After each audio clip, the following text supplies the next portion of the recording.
Class 6 এর English grammar ক্লাসে তোমাদের সবাইকে স্বাগতম। আজকের এই ক্লাসে আমরা লিসন 4 এর ডি নাম্বার যে কাজটি রয়েছে 33 পৃষ্ঠায় সেই কাজটি আমরা করে দেব। তার পরবর্তীতে আমরা লিসন 5 এই ক্লাসে শুরু করব এবং লিসন 5 এর বেসিক সম্পর্কিত এই ক্লাসে স্টার্ট করব। তো এখানে বলছে দেখো write 5 sentences in the present perfect tense. যারা আমাদের পূর্বের ক্লাসগুলো দেখোনি প্রেজেন্ট পারফেক্ট টেন্সের, তারা এর পূর্বের ক্লাসটি অবশ্যই দেখবা। সেক্ষেত্রে তুমি ইজিলি বুঝতে পারবে যে প্রেজেন্ট পারফেক্ট টেন্স সম্পর্কিত সকল কিছু সেখানে বলা হয়েছে। তো তোমাকে এখানে বলছে 5টা সেন্টেন্স গঠন করতে, যেটা হতে হবে দ্য প্রেজেন্ট পারফেক্ট টেন্স, মানে এই স্ট্রাকচার অনুসারে। Describe what about you have done in the afternoon today, মানে আজকে বিকালে তুমি কি কি কাজ করবা বা কি কাজগুলো করবা সেটাকে বর্ণনা করতে।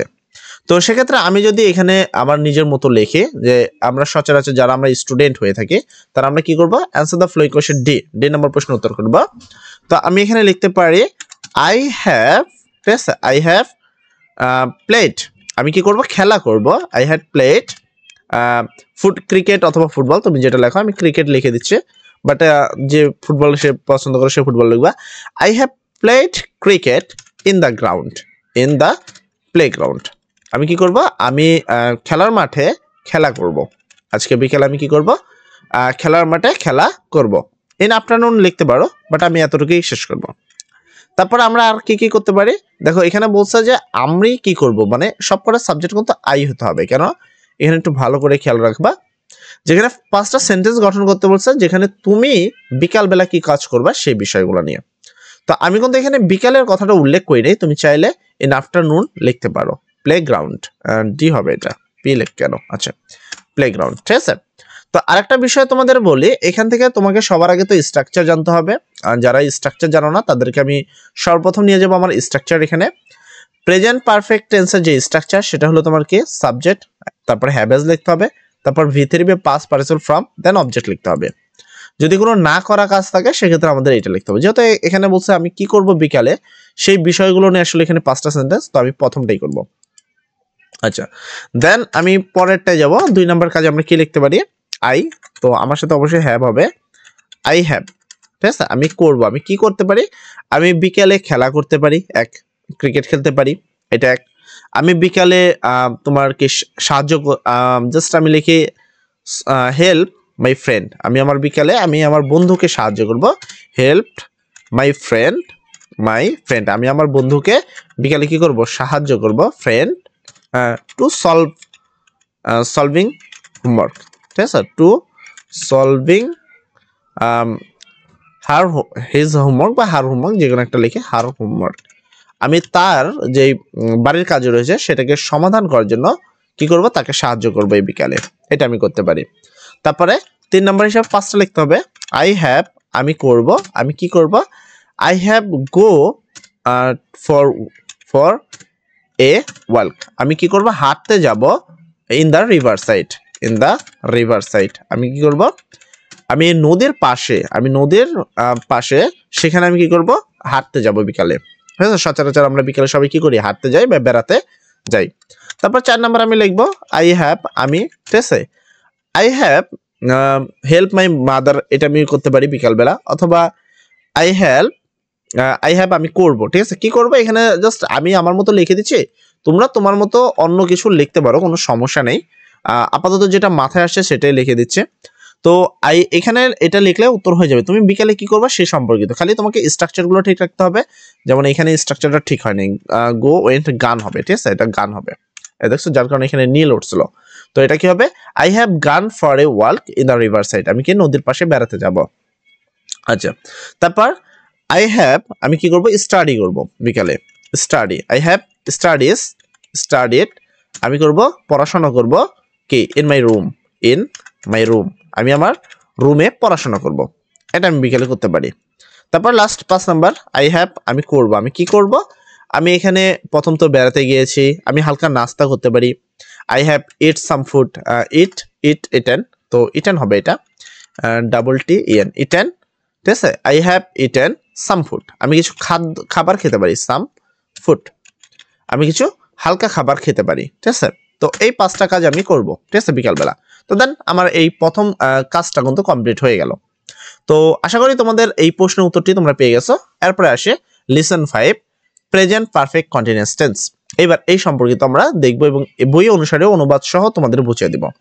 এখানে ফার্স্ট এ নাম্বার বলছে read the following telephonic conversation, মানে টেলিফোনিক কনভারসেশন গুলো পড়ো বিটুইন টু ফ্রেন্ডস, দুজন বন্ধুর মধ্যে কথা রয়েছে সেগুলো তোমাদের পড়তে হবে। And notice the sentence in blood, তো বোল্ড করা যে সেন্টেন্স গুলো আছে সেগুলোকে একটু কি করতে হবে, তোমাকে খেয়াল করতে হবে। বোল্ড পড়তেছি আমরা কি প্রেজেন্ট পারফেক্ট কন্টিনিউয়াস টেন্স, তো বোল্ড করা অক্ষরগুলো পড়বো। তার আগে আমরা পুরোটাই পড়ি। আজাদ বলছে হ্যালো আজাদ স্পিকিং, আজাদ মানে কি হ্যালো আজাদ স্পিকিং, আজাদ কথা বলছে। আসিফ বলল দিস ইজ আসিফ হিয়ার, এটা এখানে আসিফ বা এটা হলো Asif. What are you doing, তুমি কি করছো? আজাদ বলল ওয়াচিং টেলিভিশন, কি আমি টেলিভিশন দেখছি। তারপর আসিফ যেটাকে বোল্ড করা হয়েছে how long have you been watching it, তুমি কত সময় ধরে এটা দেখছো। এখানে এটাকে স্ট্রাকচার করলে প্রথমে ডাব্লিউএস আছে how, then verb have verb আছে, তো হ্যাভ ভার্বের পর একটা বিন আছে এবং ভার্বের সাথে আইএনজি আছে, আমরা মোটামুটি লক্ষ্য করলাম। আচ্ছা আজাদ বলল I have bin watching it for about an hours, অর্থাৎ আমি 1 ঘন্টা ধরে কি করছি বা 1 ঘন্টা যাবত আমি কি করছি এটা দেখছি। তো এটাকে যদি লক্ষ্য করি প্রথমে আই, দেন একটা হ্যাভ ভার্ব, তার সাথে একটা বিন, এখানেও হ্যাভ ভার্বের সাথে বিন ছিল, মূল ভার্বের সাথে এখানে আইএনজি আছে, তো বাকি অংশ আছে। তো লক্ষ্য করলাম Asif can you see me, তুমি কি আমাকে দেখতে পারছো? উইথিন অ্যান অন, মানে তুমি কি আমাকে 1 ঘন্টা যাবত দেখতে পারছো। আচ্ছা আজাদ বলল ইট ইজ রানিং হার্ড, এটাকে অনেক কঠিন বা এটা অনেকক্ষণ ধরে চলছে। আসিফ বলল since when has it been running, এটা কত সময় ধরে চলছে। আজাদ বলল it has been running since 7 o'clock, মানে 7টা থেকে এটা চলছে।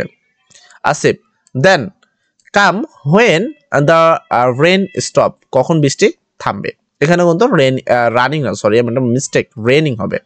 বৃষ্টিটা কতক্ষণ ধরে হচ্ছে? 7 ঘন্টা যাবত হচ্ছে। এখানে প্রশ্ন করেছিল কত ঘন্টা ধরে বৃষ্টি হচ্ছে, ঠিক আছে। আচ্ছা একটু মিস্টেক, এটা দেখে খেয়াল করে রাখবা, কারণ এখানে আইটা আছে খেয়াল করিনি। আচ্ছা আসিফ বলছে যে কত সময় পরে বৃষ্টি থামবে, সেক্ষেত্রে আজাদ বলল ওকে, ঠিক আছে, মানে বৃষ্টি থামার পর তুমি এসো, সরি কাম দেন কাম, তারপরে এসো হোয়েন যখন দ্য রেন স্টপ, যখন বৃষ্টি থামবে তখন তুমি এসো। আজাদ বলল ওকে বাই। আচ্ছা এখানে মোটামুটি যে স্ট্রাকচার 3টা লক্ষ্য করতে বলছে, আমরা এখানে 4টা পেলাম বোল্ড অক্ষরে, তো 4টাই খেয়াল করলাম।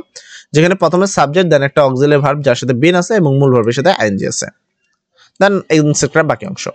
আচ্ছা এখানে বলছে the sentences in the bold refer to an incomplete action, এখানে বলা হয়েছে যে সেন্টেন্সগুলো রয়েছে বা বাক্য যেটাকে বোল্ড করা হয়েছে, যে বোল্ড রিফার করছে সেটাকে ইনকমপ্লিট অ্যাকশন, মানে সেগুলো কাজ করা হচ্ছে বাট কি এখনো সম্পূর্ণ হয়নি। Which started in the past time, মানে যেটা অতীতে শেষ হয়েছে but it is still going on, যেটা এখনো চলছে। They are examples of the present perfect continuous tense, যেটা হলো প্রেজেন্ট পারফেক্ট কন্টিনিউয়াস টেন্সের একটি উদাহরণ, ঠিক আছে। তো প্রেজেন্ট পারফেক্ট কন্টিনিউয়াস টেন্স আসলে কাকে বলে? যে সকল সেন্টেন্স দ্বারা কাজ কি সম্পূর্ণ অসম্পূর্ণ রয়েছে বা অসম্পূর্ণ করা বোঝায়, যা শুরু হয়েছে ভবিষ্যতে এখন পর্যন্ত চলমান রয়েছে, এই কাজগুলোকে বলা হয় কি present perfect continuous tense. Look at the sentence again, এই সেন্টেন্সগুলোকে আবার খেয়াল করো। অ্যান্ড এবং C the verb from the S sentence, এই ভার্বের তোমার কি করো এটাকে আবার খেয়াল করো এবং এটার যে ভার্বের ফর্ম আছে সেটাকে, তো ভার্বের ফর্ম অ্যাকচুয়ালি আইএনজি ফর্ম আছে, প্রত্যেকটা ভার্বের সাথে কি আছে আইএনজি আছে, তো আমরা এটা খেয়াল করলাম যে কি ফর্ম আছে, আইএনজি ফর্ম রয়েছে। বি নাম্বার টপিক বলছে নাও কমপ্লিট দ্য ফ্লোয়িং ডায়লগ, এবার এই ডায়লগটাকে তোমাকে কমপ্লিট করতে হবে। এখানে বলছে হাউ লং, কি বলছে how long have you been waiting here, তুমি কত সময় ধরে এখানে অপেক্ষা করছো। সেক্ষেত্রে যদি আমি অ্যান্সার করি এটা কি করবো আমি অ্যান্সার, তো আমি অ্যান্সারে আসছে এখানে কি আছে হাউ আই হ্যাভ, তো আমি লিখবো আই হ্যাভ বিন, তো এটার অ্যান্সার হবে এটা কত নাম্বার, এটা হলো তোমার প্রেজেন্ট পারফেক্ট কন্টিনিউয়াস টেন্স। আচ্ছা আমরা এখানে আগে লিখে নিব প্রেজেন্ট পারফেক্ট, যেটা আমি কাজ করছি present perfect continuous tense, perfect continuous tense. আচ্ছা প্রেজেন্ট পারফেক্ট কন্টিনিউয়াস টেন্স, ঠিক আছে। আচ্ছা মনে হচ্ছে এটা বানান ভুল হয়েছে, যার কারণে এখানে একটু এরকম আসছে, তো প্রেজেন্ট পারফেক্ট দেন কন্টিনিউয়াস বানান হবে হলো কন্টিনিউয়াস, ঠিক আছে। তো এটা হলো প্রেজেন্ট পারফেক্ট কন্টিনিউয়াস টেন্সের কাজ করছে। দেন এটাকে আমি মাঝখানে রাখলাম এবং এটাকে একটু বড় করে দিব যেন আমি বুঝতে পারি যে এটা কোন টপিকের উপরে আমি কাজটা করছি। আচ্ছা, এই হলো মোটামুটি। এবার আমরা অ্যান্সারে আসি। তো এট ফার্স্ট আমি এটাকে করে দিব, দেন মাঝখানে নিব। যেহেতু আমি এখানে প্রথম কাজ করছি, তো এগুলোকে আমি একটু সাইজ করে নিতে হবে, তো একটু সময় দিয়ে সাহায্য করবা। তো at first answer B, answer the following question B, answer, ঠিক আছে, অ্যান্সার বানান ভুল, অ্যান্সার দ্য ফ্লোয়িং কোশ্চেন, ঠিক আছে, following question B, question B. তো এটা আমি অ্যাকচুয়ালি বি নাম্বার প্রশ্নের উত্তর করছি। দেন অ্যান্সারটা আমি কি লিখবো, এট ফার্স্ট যদি আমি অ্যান্সারটা লিখি সর্বপ্রথম যেটা, তো আসি আমি, দেন এখানে মাঝখানে এটা আসলো। তো ফার্স্ট প্রশ্ন সে করেছিল হলো how long have you been waiting here, তুমি কতক্ষণ সময় ধরে এখানে অপেক্ষা করছো। সেক্ষেত্রে আমি বলবো কি আই হ্যাভ বিন, আই যেহেতু ওখানে হ্যাভ ছিল, হ্যাভ, দেন ওখানে বিন ছিল, এখানে হ্যাভে এ গেল কই, আচ্ছা হ্যাভ বিন, দেন ছিল কি ওয়েটিং, তো আমি এখানে লিখবো ওয়েটিং, ওখানে যা লেখা ছিল আমি এখানে তাই লিখবো, ওয়েটিং হেয়ার না, এখানে কি লেখা ছিল জাস্ট তোমরা কোশ্চেন দেখে উত্তর করবে, ঠিক আছে। তো এখানে বলছে হেয়ার, আচ্ছা আমি এখানে উত্তরে হেয়ার লিখে দিব। আমি এখানে অপেক্ষা করছি ফর বা সিন্স কিছু একটা লিখবো, তো ফর কিছু একটা সময় ধরে, দেন আমি এন এন হার লিখে দিলাম। আচ্ছা আমি 1 ঘন্টা যাবত এখানে অপেক্ষা করছি, ঠিক আছে। তো ফার্স্ট প্রশ্নের উত্তরটা তোমরা এটা লিখে দিবা। আচ্ছা তারপরে 2 নম্বর একটা প্রশ্ন তোমাকে লিখতে হবে, দেন অ্যান্সারটা লেখা আছে I have been looking for you since morning, সকালবেলা আমাকে দেখতে তোমার মতো লেগছিল। তাহলে কেমন লেগেছিল, এখানে আমি বলবো হাউ লং, ঠিক আছে, হাউ। আচ্ছা এখানে জাস্ট হাউ, তারপরে এরা কি বলছে, হাউ এর পরে এখানে আমি কি লিখবো, হাউ লং, বা এখানে হাউ লুক, যেখানে লুকিং বলছে, তো আমি এখানে হাউ লুক বলতে পারি, অথবা আমি জাস্ট হাউ লিখে দিলাম। আচ্ছা হাউ কমপ্লিট, দেন আমি অক্সিলারি ভার্ব হিসেবে হ্যাভ নিব, তো আমি অক্সিলারি হিসেবে হ্যাভ নিলাম। How have you been, how have you been, ঠিক আছে, লুকিং ছিল, আচ্ছা এখানে আমরা লুকিং লিখে দিব, লুকিং লুকিং ফর, আচ্ছা এখানে বাকি বিষয়টা দেখবো আমরা এখানে প্রশ্নটা। তো লুকিং, ঠিক আছে, ফর, এখানে জাস্ট এতটুকু লিখলে হয়ে যাবে, হাউ লুকিং ফর ইউ, আচ্ছা লুকিং ফর মি, তো লুকিং ফর মি, কত সময় ধরে তুমি আমাকে দেখছো, ঠিক আছে। How long have you been, how long কত সময় ধরে আমাকে দেখছো, how long have you been looking for me, কত সময় ধরে তুমি আমাকে দেখছো। সেক্ষেত্রে সে এখানে অ্যান্সার তো দেওয়াই আছে, তো অ্যান্সারটা কত হবে, তো অ্যান্সার হবে I have been looking for you কে সিন্স মর্নিং, সকাল থেকে। তো মোটামুটি আমরা এই প্রশ্ন উত্তরগুলো করে দিলাম, দেন এখানে কিছু টপিক নিয়ে কথা বলা হয়েছে এবং তার বিশেষ দ্রষ্টব্য এবং কিছু কাজও রয়েছে, যেটা আমরা নেক্সট ক্লাসে ইনশাআল্লাহ করে দেবো। আজকের জন্য আমরা এতটুকুই রাখবো। তো সবাই ভালো থাকবো, সবার জন্য দোয়া করি। আসসালামু আলাইকুম।